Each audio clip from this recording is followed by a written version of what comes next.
예, 예.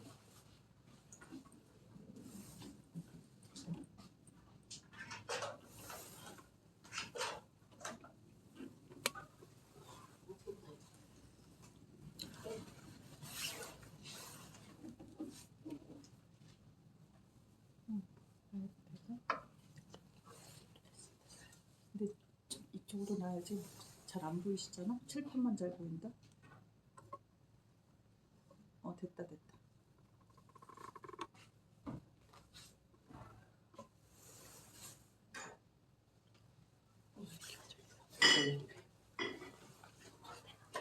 자, 앉으십시오.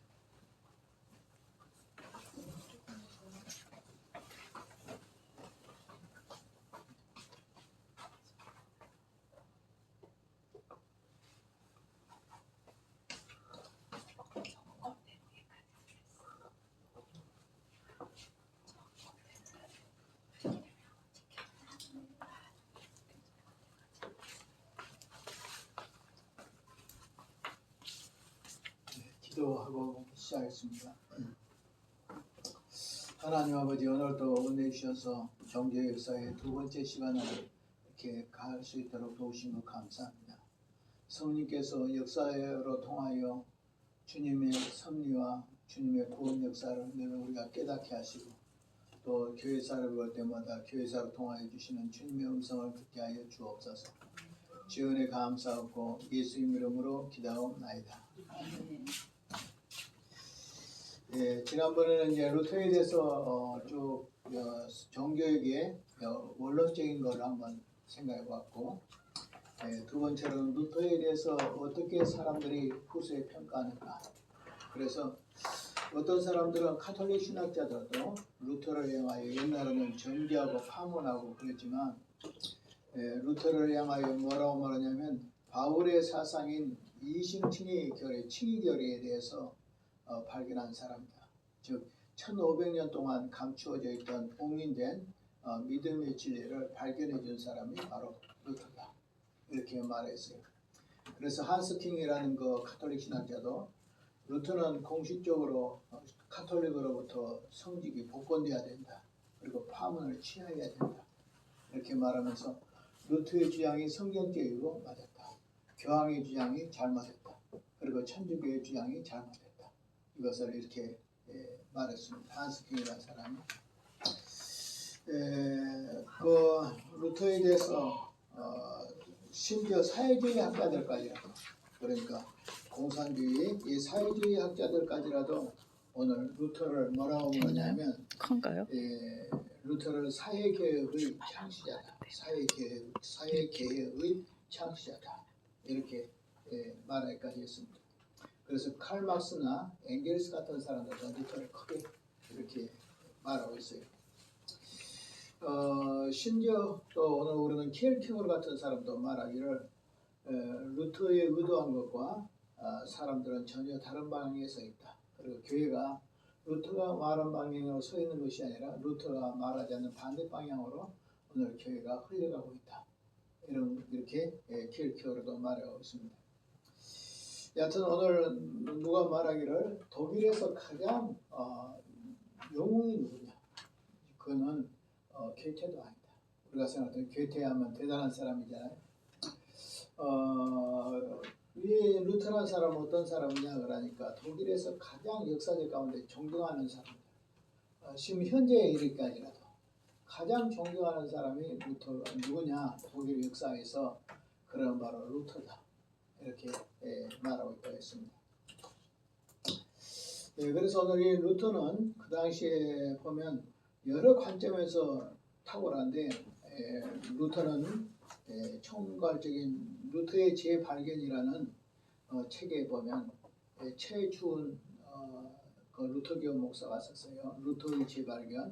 여기 보면 루터는 모든 영역에서 가장 탁월한 기억자다. 이렇게 말했는데, 언어, 신학, 철학, 교육, 복지, 문학, 언어학, 역사, 음악, 미술, 정치, 법 모든 분야에서 루터를 빼놓을 수는 없다. 그래서 루터가 얼마나 탁월한 신학자였던 것을 우리가 알 수가 있습니다. 특별히 오늘 루터는 일생 동안 지금 6페이지입니다. 1강 6페이지요. 루터는 얼마나 많은 글을 썼을까? 그러니까 논문과 책들을 다 파면 8만 페이지가 된대요. 8만 페이지. 상상해야 됩니까? 8만 페이지면 400페이지를 한 권으로 해도 몇 권입니까? 200권을 썼어요. 200권. 어마어마하죠. 그래서 오늘 이 루터가 그런 쓴 책 가운데 가장 유명한 것이 95개 조항, 1517년 종교개혁을 하는 원동력이 된 것입니다. 이 책은 원래는 자기가 루터가 종교개혁을 하려고 이걸 이 95개 조항을 취한 거 아니에요. 이 95개 조항은 그 원동력이 된 것이 바로 에라스무스가 번역한 신약성경입니다. 지금까지 천주교에서 썼다 있는 성경은 잘못 번역됐어요. 그 이유는 성 제롬이라는 사람이 4세기에 번역했는데 혼자 이걸 다 번역했어요. 성경을 그렇게 번역했고 훗날 보니까 엉터리로 번역된 점도 많아. 예를 들어 뭐 모세의 얼굴이 빛났다 이렇게 하는데 그 천주교에서 쓰는 성경에 보면 뭐라고 하냐, 모세의 얼굴에 뿔이 났다 이렇게 써요. 빛났다 그랬더니 뿔이 났다 이렇게 하게 되어 있습니다. 이 부가타익이라는 건 여기인데, 그래서 이제 에라스무스가 1516년, 루터가 1517년이니까 1년 전에 유럽에 있는 수도원에 각처 흩어져 있는 신약 성경의 원서를 헬라어로 된 성경을 전부 모아다가 그것으로 가지고 이제 성경을 번역했어요. 그런데 이 에라스무스의 번역이 가장 잘 된 거예요. 그래서 에라스무스가 번역한 성경하고 성 제롬이 번역한 성경하고 딱 비교하면 제롬이 번역한 성경이 훨씬 유치하고 잘못됐어. 성경 자체가. 근데 그것을 천주교의 경전으로 삼았다.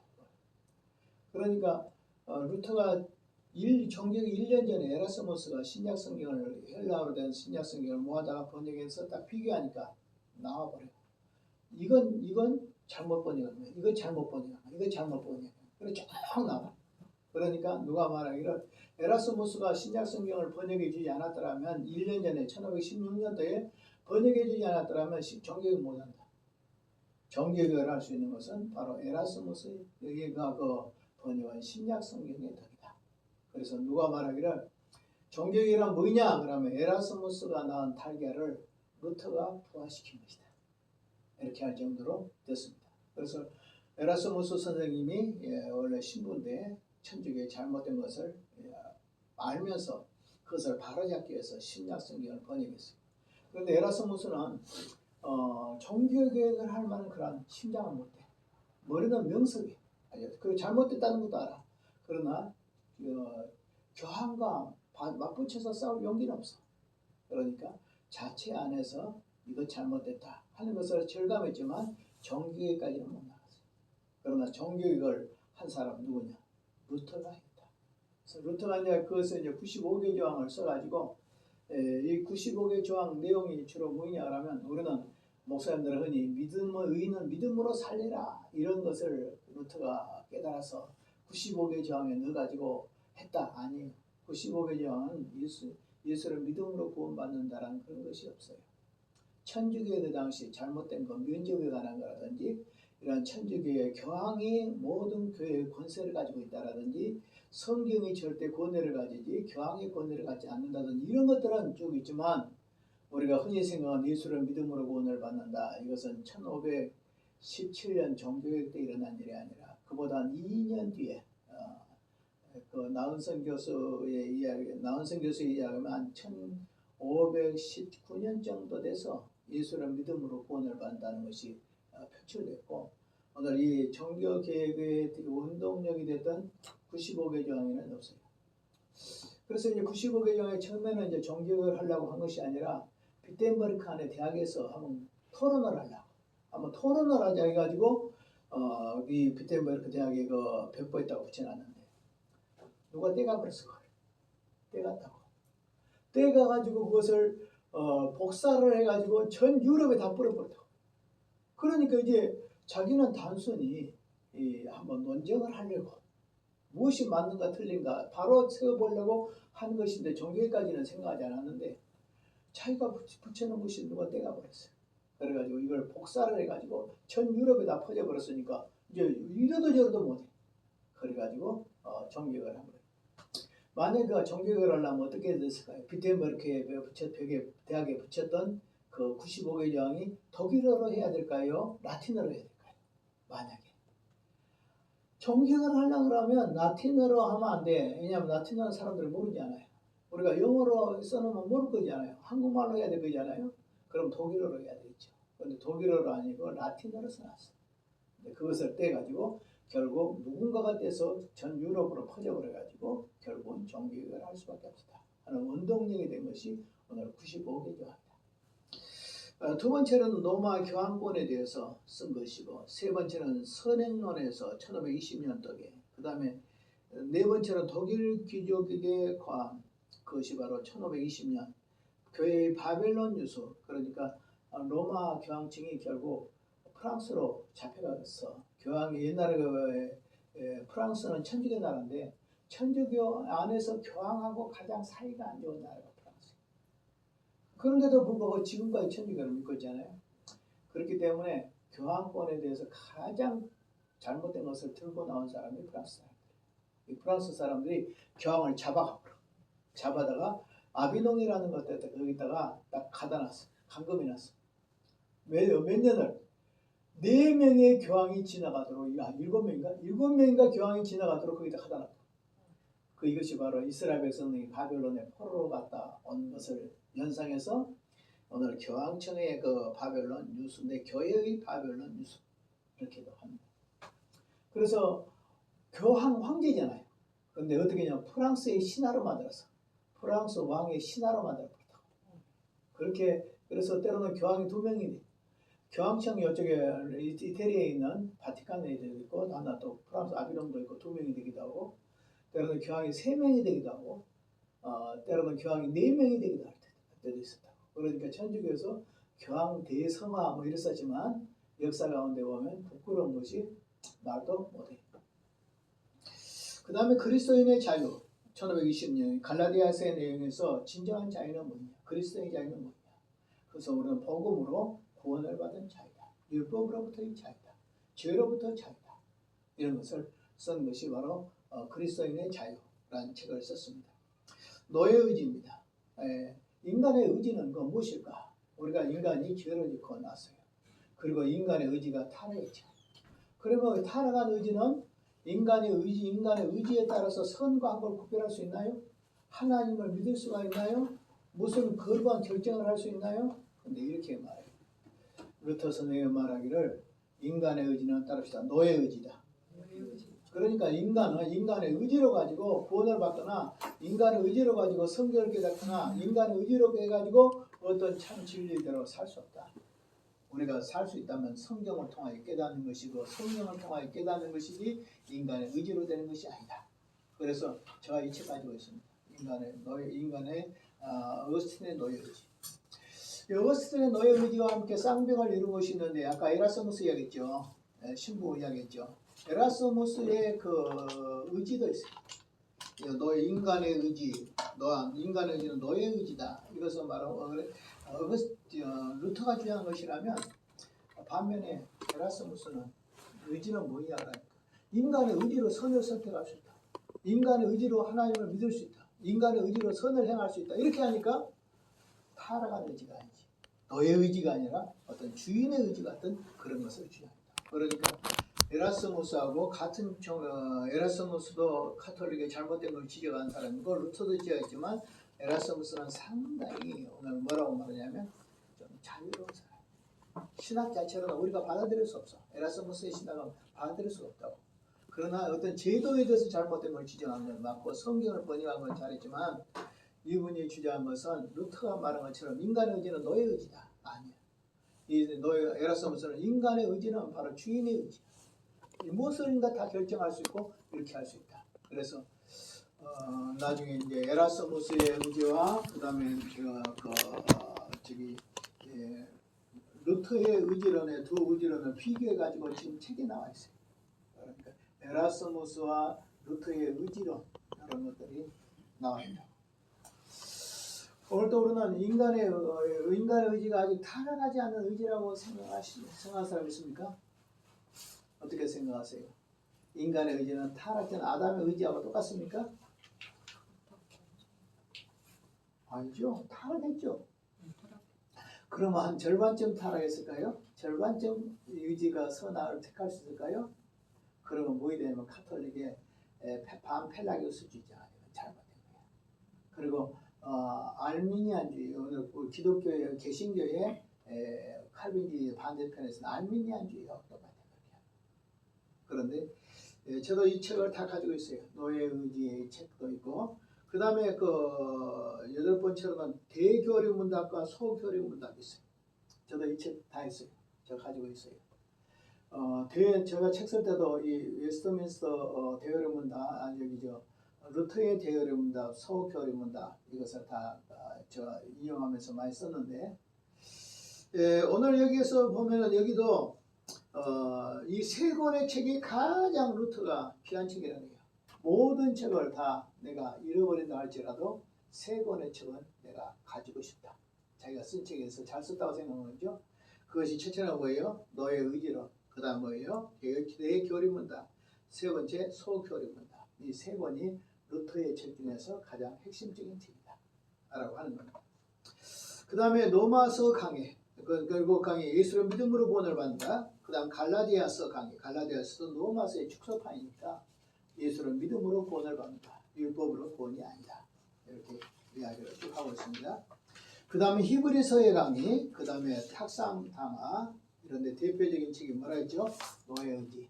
그 다음에 대교리 문답, 소교리 문답이 루터의 저서 중에서 대표적이다. 루터는 얼마나 글을 썼냐면 8만 페이지를 썼다. 그러니까 어마어마한 거죠. 8만 페이지를 쓰면 책만 해놔도 몇백 권이 될 건데, 그렇습니다. 그러면 루터의 사상은 무엇일까요? 루터는 이신득이, 다시 말해 예수를 믿음으로 구원을 받는다. 시작. 예수를 믿음으로 구원을 받는다.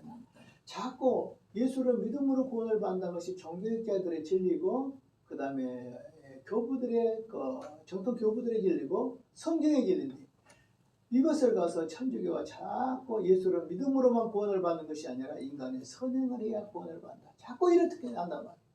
오늘날도 똑같이 다시 천주교로 귀환하고 있다고, 이 교회들이. 그래가지고 뭐라고 말하냐면, 교회 좀 안 나와서 너 지옥 간다 이렇게 하고, 술 한잔 먹었으면 지옥 간다고, 또 그다음 뭐 하다는 지옥 간다고. 왜 그렇게 지옥을 많이 해요? 물론 우리는 예수를 믿음으로 구원을 받는다라는 이 칭의에 치우쳐버리면 안 돼요. 그렇게 하면 우리는 예수를 믿음으로 구원받았어. 그러니까 인간의 행위는 아무 관계없어. 선행을 할 필요가 없어. 이렇게 되면 구원파가 된다. 구원파로, 그러니까 칭의론을 너무 지나치게 강조하면 구원파로 가버린다. 구원파에서는 뭐냐면 십계명도 안 지켜. 필요 없어. 율법에서 벗어버렸어. 그리고 죄는 육신이 죄를 져. 사람이 죽으면 육신을 벗어버려. 그럼 죄와 아무 관계없이 천당에 들어가. 이런 교리이기 때문에 반율법주의가 된 것이니까 잘못했어요. 칭의에 치우치면. 반대로 성화에 치우치면 어떻게 되냐면 얼마나 지옥 간다. 여기 강대상에 가서 여기 옛날에는 이제 남자들이 여기 여자들 젊은이 아들은 이제 강대상에 가서 닦지도 못해. 생리를 나옵니까? 여기 올라가면 주죽받는다. 이게 심지어 그 다음에 뭐 만지면 그런다, 지옥 간다. 맨날 하는 말이 구원의 확신은 하나도 없고 내가 오늘 죽으면 지옥에 갈 거야 하는 그런 사람들의 치우치게 되십시오. 오늘 그런 사람들이 있어요. 누구라고 말 안 하지만 침례교의 어떤 유명한 교회 목사님도 얼른하면 지옥에 가서 2단 시비까지 말했잖아요. 그렇게 되면 교회가 기쁨이 없어, 소망이 없어. 그냥 말 한마디 잘못하면 지옥 가는 거야. 그렇게 하면 안 돼. 그러는 예수의 피는 나를 구원하시기에 능치 못함이 없어. 예수의 피는 나의 모든 죄를 다 용서해버려. 예수를 믿는 순간에 이미 우리는 용서받았어. 그러므로 나는 이미 구원받은 사람이야. 뭐라고요? 우리는 이미 구원받은 사람이야. 그런데 뭐라고 말하냐면 이 성화에 치우치면 어떻게 되냐? 거룩하게 살아야, 예수를 믿는다고 해도 거룩하게 살아야 구원을 받아. 이렇게 돼. 그러면 구원이 이미 구원이 아니라 아직 구원이야. 아직 구원이 안 됐어.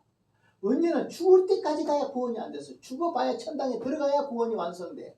이런 사람들은 뭐냐면 예수를 믿었다 할지라도 지옥 갈 수 있다. 예수 믿는 사람들 중에서 천국 못 갈 사람들이 있다. 이렇게 말하는 거예요. 그러면 절대 안 돼. 그것은 성화에 치우친 거예요. 성화에 치우친 거예요.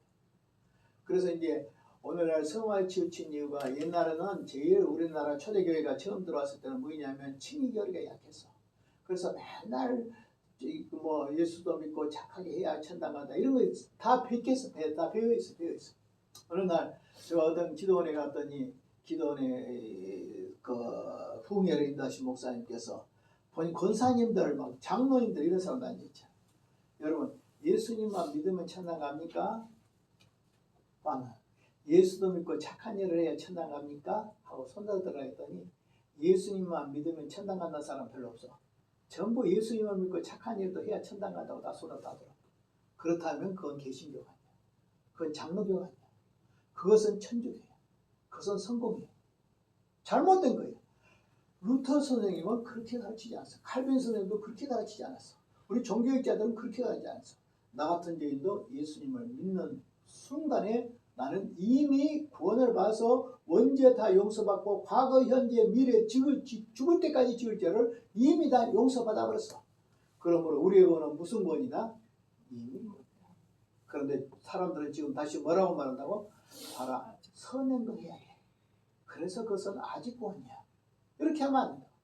아직 구원은 천주교 구원이요. 우리는 이미 구원이에요. 예수 믿고 이미 구원받았어요. 지옥 갈 수 없어요. 우리는 지옥 갈 수도 없다. 예수를 믿으면 왜 지옥 가요? 분명히 성경에서는 이는 저를 믿는 자마다 멸망치 않고 영생을 얻으리로다. 이렇게 했잖아요. 자, 그래서 루터에서 가장 중심 교리 중에 첫째는 이신득이 예수님을 믿음으로 의롭다함을 받는다 하는 거예요. 두 번째는 만민제사장주의. 만민제사장주의는 뭐냐면 천주교의 고해성사를 통해서 오늘 죄사함을 받는다. 이거예요. 아니에요. 구약에는 제사장을 통하여 제사를 지냈죠. 근데 신약시대는 어떻습니까? 대제사장이 누구십니까? 신부가 아니야. 예수님이 대제사장이야. 예수님이 십자가에 못 박혀 죽는 순간에 성전의장이 찢어져 버렸어. 그래서 누구든지 나의 죄를 들고 나가서 하나님 앞에 회개하면 다 죄사함 받아. 알았어요? 천주교에 가서 고해성사해야 죄사함 받는 거 아니에요. 그것은 예수님의 십자가의 복음을 다시 구약의 율법주의로 돌려놓은 거예요. 그런데 어떻게 율법주의로 예수의 피를 헛되게 했다는 뜻이 율법주의로 돌아가겠다는 거야. 우리는 율법주의로 돌아가면 안 돼. 우리는 복음이요.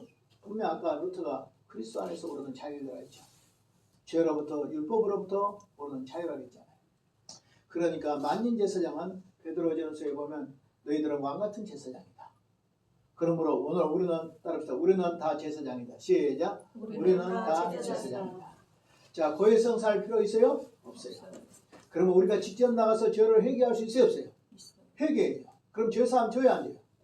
혼자 내가 하나님 한 예수님의 이름으로 내가 죄를 구하면 죄 용서 받아. 내가 제사장이야. 우리 모두가 다 제사장이야. 그래서 만민제사장이다 하는 것을 여기서 말해주고 있습니다. 그러니까 아직도 또 그런 거 또 있어가지고 또 고해성사해야 돼. 그렇게 하면 안 된다. 그것이 어디에 나오냐 그러면 야고보서 5장 16절에 보면 너희는 죄를 서로 구하고 병 낫기를 위해 기도하라. 여기서 야고보 사도가 야고보서 5장 16절에 너희가 서로 죄를 구해라. 무슨 말이냐면 그 목회자도 죄를 구하고 성도들도 서로 죄를 구해라. 이것은 고해성사가 아니에요. 그런데 고해성사가 된 이유가 있어요. 이렇게 된 이유가. 그것은 뭐냐면 천주교의 그 수녀들이나 신부들이나 이런 사람들의 죄를 자꾸 성도들한테 고백하면 교회 권위가 계속 얻겨지게 되겠죠. 그리고 자기가 계속 평신도들한테 흠을 잡히겠죠. 그러니까 이래요. 처음에는 서로 죄를 구해라 했어. 나도 이건 주장해. 내가 쓴 회개란 책에 보면 이거 다 나와. 청교도들의 회개, 교회 거룩함과 회개 이런 책에 보면 다 나와요. 한국교회사에서 나타난 회개와 부흥이라는 책에 거기도 다 나와 있어요. 그런데 뭐냐면 야고보서 5장 16절은 서로 죄를 구해라. 서로. 목사도 죄를 구하고 성도도 서로 죄를 구하고 그래서 우리는 죄 사함을 서로 받고 또 성도도 목사한테 잘못한 거 있으면 용서받아야 되죠. 그죠? 목사도 성도들한테 잘못한 거 있으면 어떻게 돼요? 서로 용서받아야 되겠죠. 서로 죄를 구하고 그리고 그렇게 예배를 드리고 그렇게 해야 되잖아요. 그것은 마태복음에 나와 있잖아요. 누가 예물을 드리다가 죄가 생각나거든. 예물을 그대로 두고 가서 화해하고 와서 예배를 드려야 하나님이 받으신다고 했잖아요. 주기도문에도 우리가 우리에게 죄 사하여 준 것 같이 우리 죄를 사하여 주십시오. 하나님 앞에 죄 용서도 인간 사이에 서로 죄를 용서해야 서로 죄 사함이 된다. 그래서 쌍방회계인데 일방회계로 고친 것은 결국 천주교에서 그 신부들이 자기 고해성사를 할 때 자기 죄를 늘 고백해야 되니까 권위가 떨어지니까 그 제도가 이제 성직자는 안 하고 누구만 하느냐? 성도들만 해요. 고해성사가 되는 거고. 그러면 이제 자기들끼리는 안 하냐? 자기들끼리는 신부들끼리는 하겠죠. 신부들끼리는 서로 죄를 해결하겠죠. 그래서 오늘 만민제사장이다. 만민제사적이다. 이거 루터의 중요한 것이고 세 번째는 성경의 권위다. 종교의 가장 권위는 뭐냐? 성경의 권위, 성경의 권위. 천주교의 권위는 뭐예요? 교황의 권위. 그래서 성경의 권위란 말은 무슨 말이냐? 무엇을 아무리 따져도 마지막 딱 대답이 되냐? 우리 사람들이 논리적이고 아름답게 만들었다 할지라도 비성경적인 건 아니에요. 최고의 권위는 어디다? 성경이다. 성경이 아멘하는 것은 아멘이고 성경이 가라는 것은 길이고 성경이 하라는 것은 응답이고 성경을 떠나서 우리는 살 수가 없어. 최고의 권위는 무엇이다? 교황도 아니다. 신부도 아니야. 주교도 아니야. 목사도 아니야. 최고의 권위는 무엇이다? 성경의 권위다. 그래서 루터가 그 훌륭한 점은 뭐냐면 최고의 권위를 성경에 뒀다. 그래서 오늘 우리가 뭐 2단 시비가 분다 할지라도 무엇으로 따지냐? 성경으로 따져.